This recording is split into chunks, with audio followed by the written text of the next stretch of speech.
Pregame.com. Welcome back to Pregame.tv. I'm your host, Marco D'Angelo. We're going to break down Oklahoma State. Ken Thomson in studio. And Bryan Leonard is going to do Oklahoma State. Yeah, I got to fill you in on why I'm calling him. Because he's always on Arkansas? No, it's because pretty good. You know, I'd be broke if I was on Arkansas. But we're week after Thanksgiving, and I spent Thanksgiving with some friends and Brian and buddy Chris and their wives and everybody, and we were at Caesar's Palace for the buffet. This guy, everybody busts my stones about my eating habits. I thought he was preparing the ark because every time he came back with his plates, especially from the dessert line, he had two of the same item, not like two different desserts, two carrot cakes, everything. And I'm like, hey, I thought he was bringing one for his wife, and when she reached across and she about almost lost an arm. Well, all right. Wow. Hey, enjoy yourself. Do you want to deny it? I offered it to the wife. She didn't want it. Of course, I always pick out something she doesn't like. And she's allergic to carrots. Carrot cake, honey. Try to eat healthy carrot cake. Come on now. Yeah. All right. Well, let's see how healthy Still got the glasses out. Yeah. What about Oklahoma State? You know, Oklahoma State, what a game against Baylor 2 weeks ago. Do they have a hangover effect here? That's the question. Obviously, you know, it was a great game against Baylor, but I just think so many people have looked at that game and said, this is the second coming. All of a sudden, it's their time in the spotlight. But you look over their entire season, they've been good, but they haven't been Oklahoma State good. We've seen, you know, the last few years, the offense hasn't been that good. You know, Oklahoma's another team, you know, they get blown out by Baylor. So all of a sudden, if you talk about in the last video about comparing, if you compare them against Baylor, why does Oklahoma even show up for this game? Because they got crushed by Baylor, and Baylor gets crushed by Oklahoma State. I just think this is obviously a huge rivalry. Oklahoma has dominated this entire rivalry, and they've lost 2 out of the last 3 years. So I think where it used to be that Oklahoma State was the little guy looking to take off his big brother, Oklahoma's got some payback here.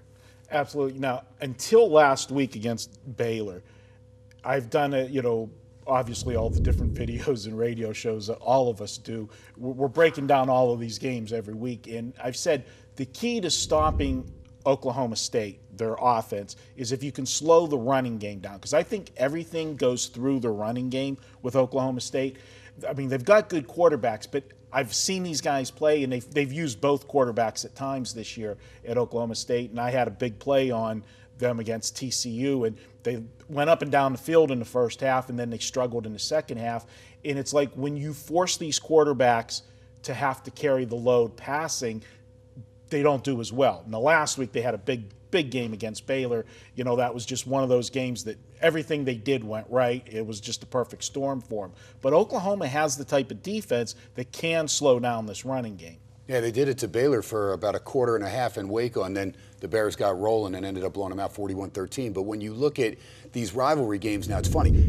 Alabama, LSU. Isn't it funny how they both have a bye before that game? Same thing here, Oklahoma State. First time ever in this series that both teams have had a bye prior to the game. But Okie State, Dave Hunziker, the voice of the Cowboys, came on the show and said it was really weird the way that they did go from a pass-heavy team to a run-heavy team right around Game 4, and how Chelf has really solidified himself as that guy over Walsh to stop the two-headed monster as far as quarterback tandem. And with that with the week in between, I think a lot of that came down to they had an extra week in the schedule because they don't have a conference championship this year, so they could have pushed this game back to this week. So you got the spotlight still on the Big 12 when everybody else is having their championship games. True.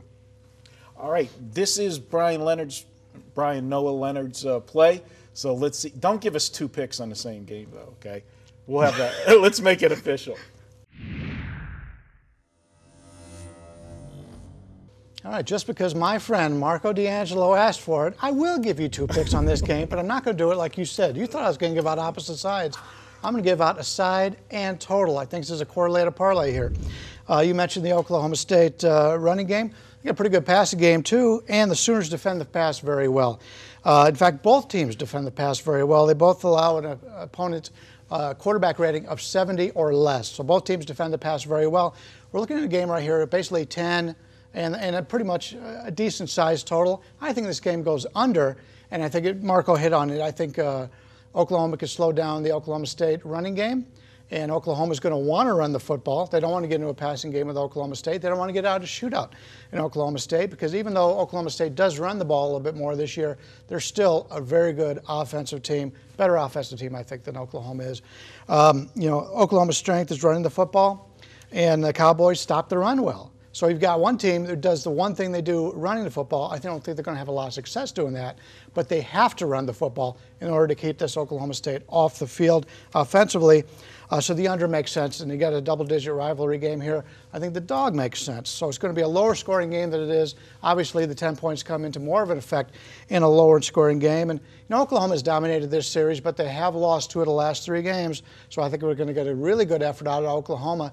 Usually at this time of the year, Oklahoma's got bigger fish to fry, bigger bowl games ahead, so they've taken Oklahoma State lightly in the past. Don't think it happens right now. And, I talked about the Baylor, Ken and I talked about the Baylor situation. Take a look at another game, a common matchup here, Kansas State. I think Kansas State's a pretty good football team. Oklahoma actually beat Kansas State by more than Oklahoma State did. In fact, they owned a 106-yard advantage over what Oklahoma State did against Kansas State. I think these two teams are much closer in talent than what that Baylor game showed. So I'm going to take the dog here, and I also like the under, correlated parlay. All right, there you have it. Bryan Leonard bringing you 2 plates on Saturday. Take Oklahoma and the under. We're going to be right back. We're going to go to college football. Stay there.